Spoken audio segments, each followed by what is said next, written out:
And then the more you do the practice, the more the emotions are lighter and lighter. And the thoughts are clearer and clearer. So think of what draws you toward the practice. Think about what draws you. If you want to be awake, will do anything in the universe, like Jim.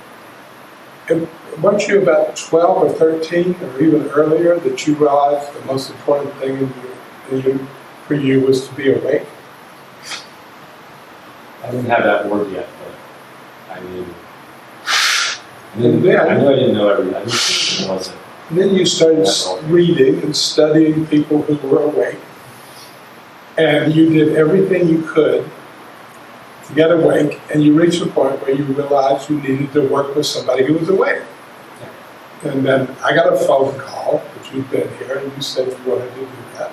And that brought you in this process, and it brought you into your union with Mursshud, which is like to have a relationship with somebody in the world. Yeah. Is like adding what? Magic. Magic, right. So if you have the opportunity to have a relationship with somebody in the work where both of you are focused on that together, there you go. So it's the only kind of relationship that I could have at this point. Only kind of knowledge. You know what I mean? I would organize my life around. Right. And Mursshud was dedicated to that for probably as many years as you were. So what Mursshud had, which was unique, was the lineage connections and this core of teachings, where she was there all the time to shift you into a view that would be furthering to your psychological and emotional transformation. So think about what you identify with. What is your identity? Like usually people are more identified with I'm a man and I'm a woman. And they pursue things in their life based on I'm a man and I'm a woman. Now, you're a man, Mursshud is a woman, and y'all have a man-woman relationship, but your relationship isn't about you pursuing a girlfriend and you pursuing a boyfriend, and ultimately getting married and da. So once the elements of ordinary life become focused on events, seeking events to transform the psyche through what we call the work, then you're practicing Tantra. Everybody thinks that, mostly thinks that Tantra is about sex magic, and sex magic can be a very powerful tool.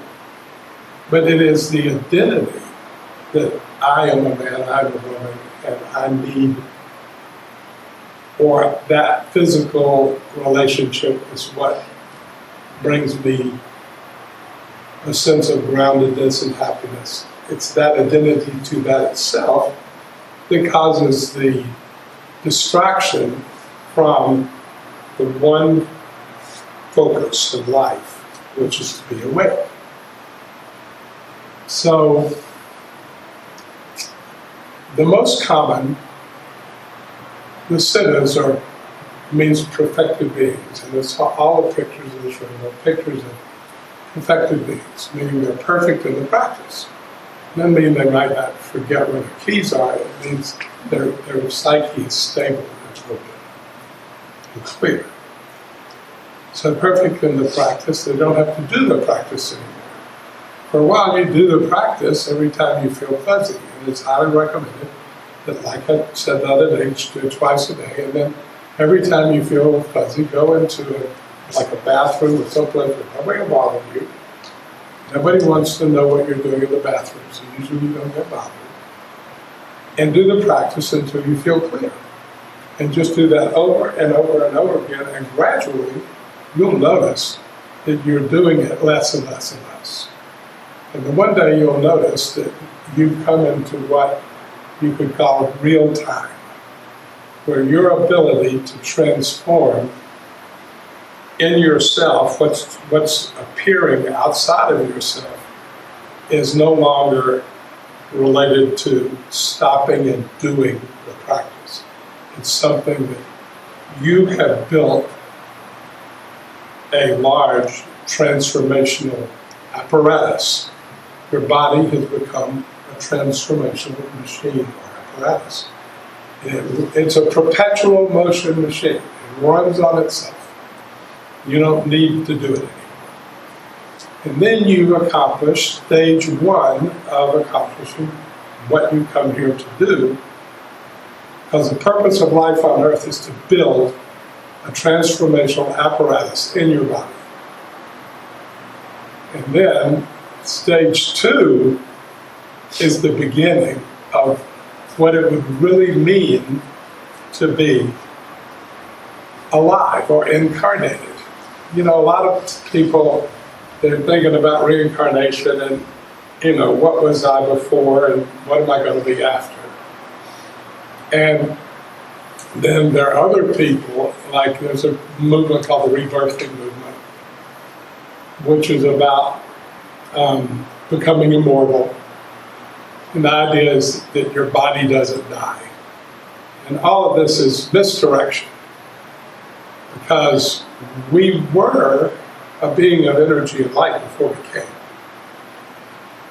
And then we became shrouded through the programming that the people who usually just got hot and bothered, and all of a sudden something was growing in a woman's belly, and then all of a sudden it pops out, and then they're just giving you all the confusion that they have, while not meaning to be giving you anything but the best.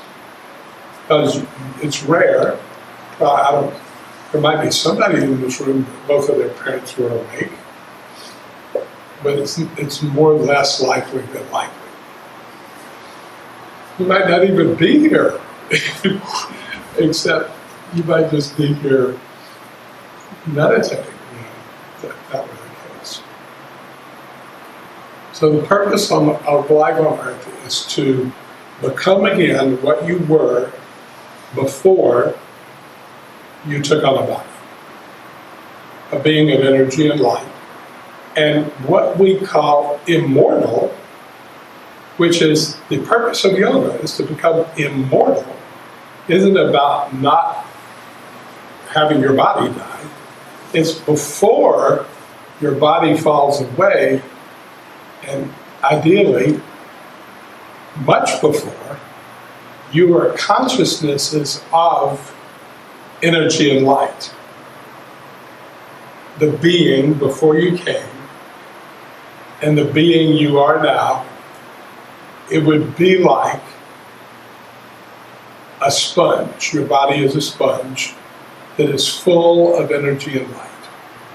And everything that is not of energy and light has been transformed. So you're just bulging of energy and light. So think about what we call the universe. And that's like energy and light. And think about space. A lot of times people think of space as empty or like a vacuum. But actually space is pure energy. If you look at all the stars in the sky, they're getting the energy to burn from somewhere. And space is energy, and it causes all the celestial bodies to shine. And so when we have transformed psychological and emotional denseness in our body, we become stars shining in the universe.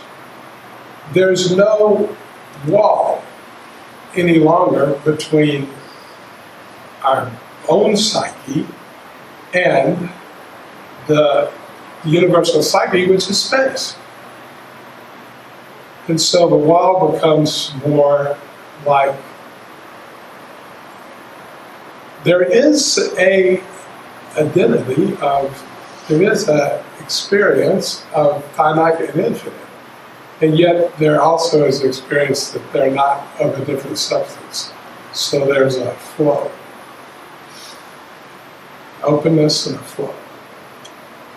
So the purpose of this practice is to get to that point where you wake up that way and you go to sleep that way.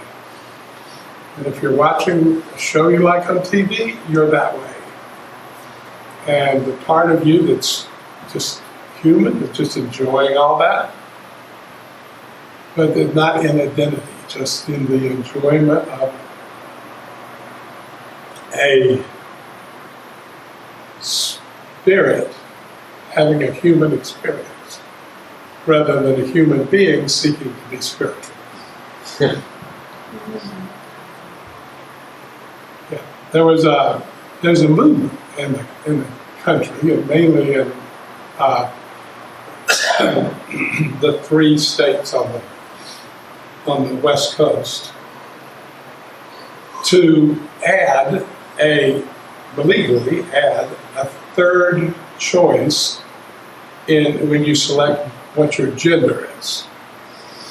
And it's the law that is a law in the California legislature, where there's a male, female, and then X. And X stands for non-binary. Yeah. Non-binary. And in Oregon, non-binary has become legal. So you can choose to be non-binary when you're. So then there are these parents that have come forward, and they have expressed that when they birth their children, they don't want to put male or female on there. They just want to put X and non-binary. And there was an interview I heard on the radio, and they asked my mom what she was thinking. And she said, I understand that my daughter is not here to become spiritual, but she is a spiritual being having a human experience. And I want to let her, on her own, reach the point where she says, this is what I feel like. And if she changes her mind later, say, I feel like this now. So that is an example of a view that parents could have that would make a big space for children to grow up in a world that is not identified. It doesn't hold a rigid sexual identity. So in yoga, it's considered to be the greatest distraction, as I'm a man, I'm a woman, and everything comes from it. There's nothing wrong with saying, yeah, I'm a man, I have an apparatus of a man, or a woman, I have an apparatus of a man, but your whole life gets around satisfying that identity through some picture. So in yoga, that's considered to be the second most difficult identity to dissolve. What's the first? Yeah, what's the first? Anybody want to guess? So that's your sexual side. Just the I. That's your second most difficult. The I in general. I. Well, they're all I. It's your species side. So I went to visit the person who had received the gift to lead the fourth way school, or the school that Mr. Gurdjieff brought to the West in the 1940s. And men who had been given the gift to develop that school here in a small town in West Virginia. His name is Pierre Elliott. And someone who was part of that school gave me the gift of going and spending the introduction and spend time with him. He picked me up at the airport. He took me in like I was his own son. And I stayed there a couple of days, and he told me, at that point, I already understood the idea of being identified with sexual side. I already understood that. And it wasn't like I didn't, wasn't a man attracted to women. But I was a spiritual being having a human experience. It was heterosexual. But rather than it running me, I was just in the experience. So he gave me a path to experience and acknowledge and ultimately dissolve my species sign. So it was dark, cold night. And he sent me into the forest. And this was the same forest. This was Georgia. This was one of the relatives of this house that he lived in. And the school was, of course, right on the same property. It was one of the houses that was a way station for General Washington's soldiers in the Revolutionary War.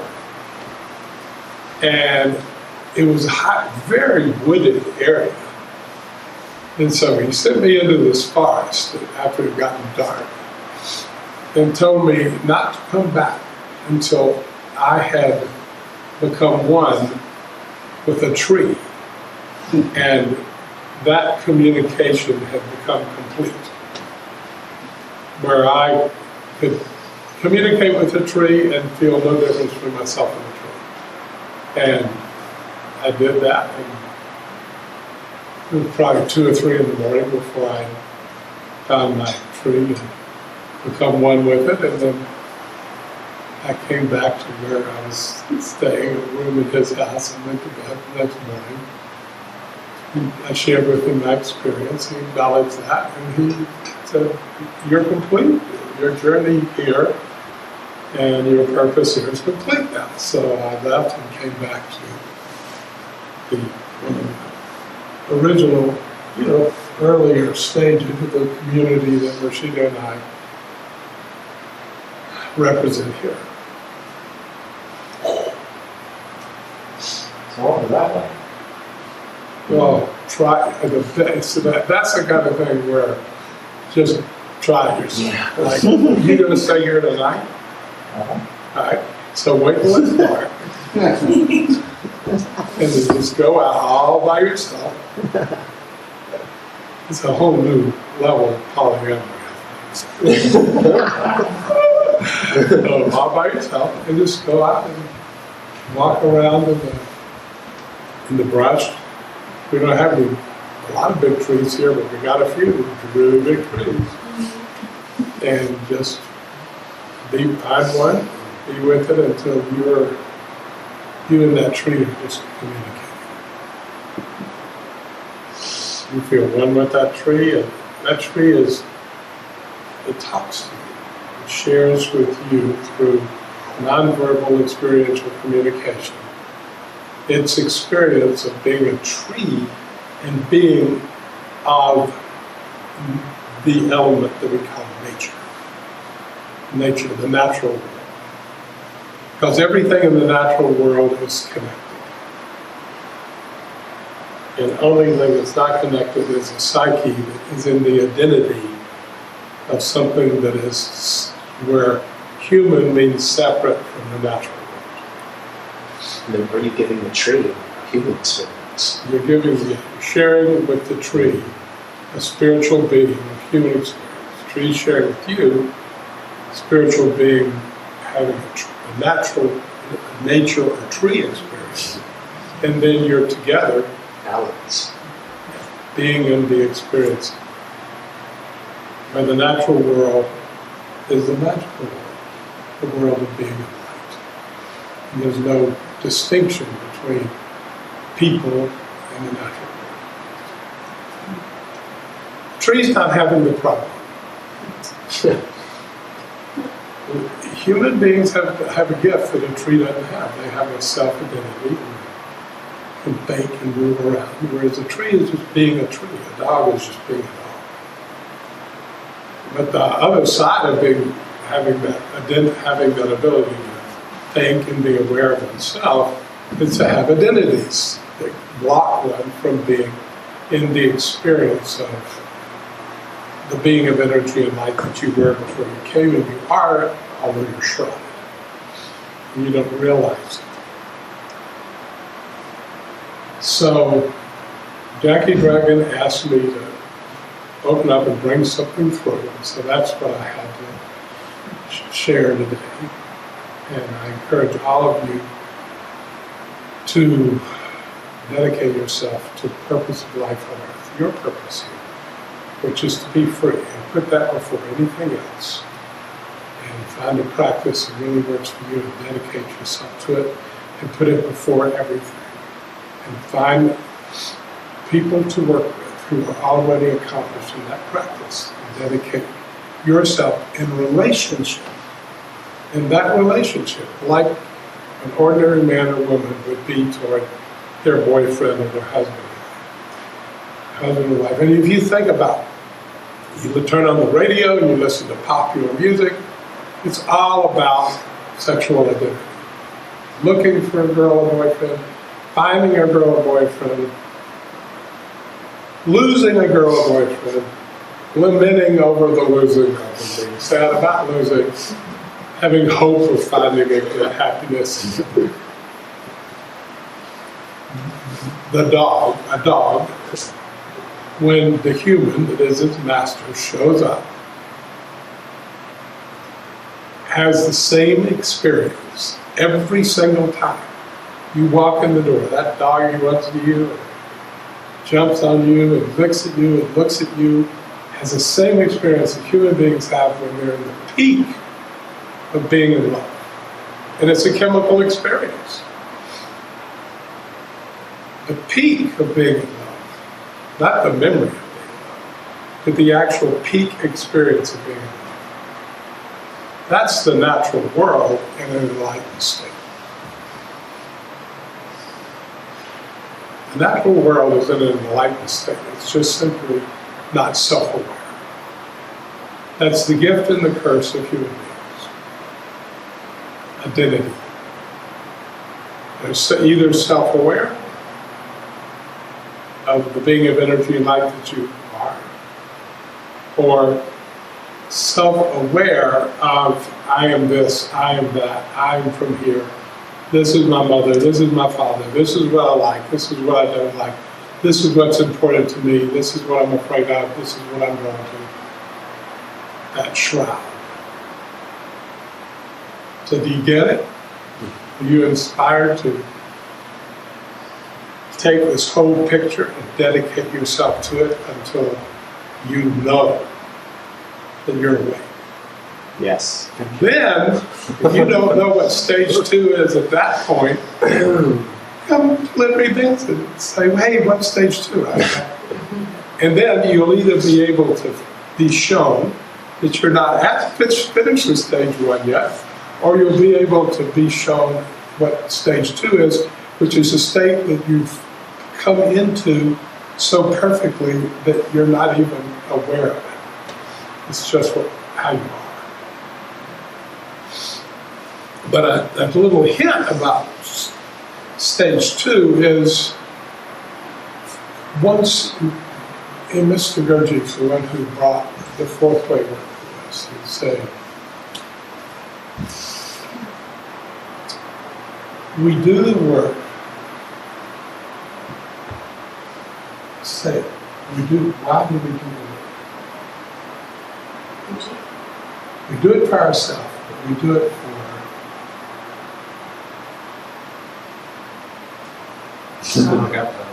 You don't get that? Okay. Benefit of all of you. Pay the debt of our existence. We do the work to pay the debt of our existence. The gift of a human life is beyond any other gift that is possible. And human life doesn't just mean like people in this room. Let's say there are other people that we would call aliens, and they don't mean Mexicans. They're people from other universes, planets, or dimensions. Wouldn't even need, papers to be here. Think about it. They also are doing the work to pay the debt of their existence. Any creature who is self-aware is doing the work to pay the debt of their existence by becoming awake.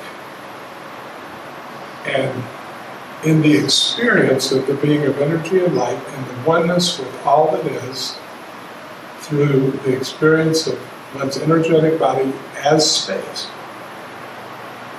that one was before one became shrouded in identity.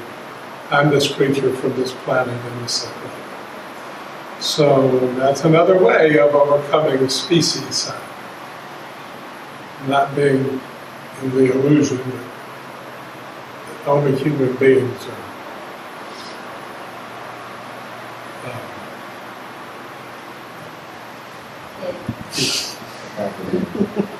I have friends, instead of writing a non-binary, they write an alien. Well, then they're going to arrest you and send you to Mexico. I don't care for Mexico so much. So. I don't have a problem with Mexico. I've been there and didn't do anything. But I did have, when we lived in Malibu with Brenda, I did go through the experience with a guy who took me part way, and then all of a sudden we were somewhere she'd never been, and I took her and wrestled me back to the experience of my home, where I come from. And I actually took Dom through that experience one day.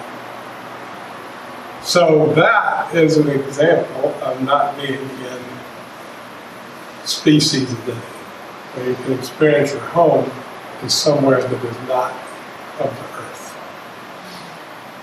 Not in the dimension of the earth, not in the experience of the earth. What about that Mexican lasagna? Mexican lasagna. We can have that for lunch. So that's the end of that. We can have that for And so I'm complete with what I wanted to talk about. Because I told Jack I'd bring something for him. So Thank you. some of you probably heard some of that before. Maybe you heard some things you hadn't heard before. I realized at a certain point that more than anything else I wanted to go on this journey, and I went on this journey, and I accomplished the experience. And so I just did this to share with others this experience and guide them through the experience if they're willing to open up and just say yes. Yes. Yes. There's something called the karma-free teaching, and it's just say yes. Because if life doesn't bring anything to you that you don't need to experience. And if you just say yes, you're going to be able to open up to and turn back into non-identity or energy and light, something in yourself, so that you and whatever out there are in a oneness, not a separation. So that's why it's called the karma-free teaching, because it frees oneself from the illusion of karma, which is self-identity. Huh?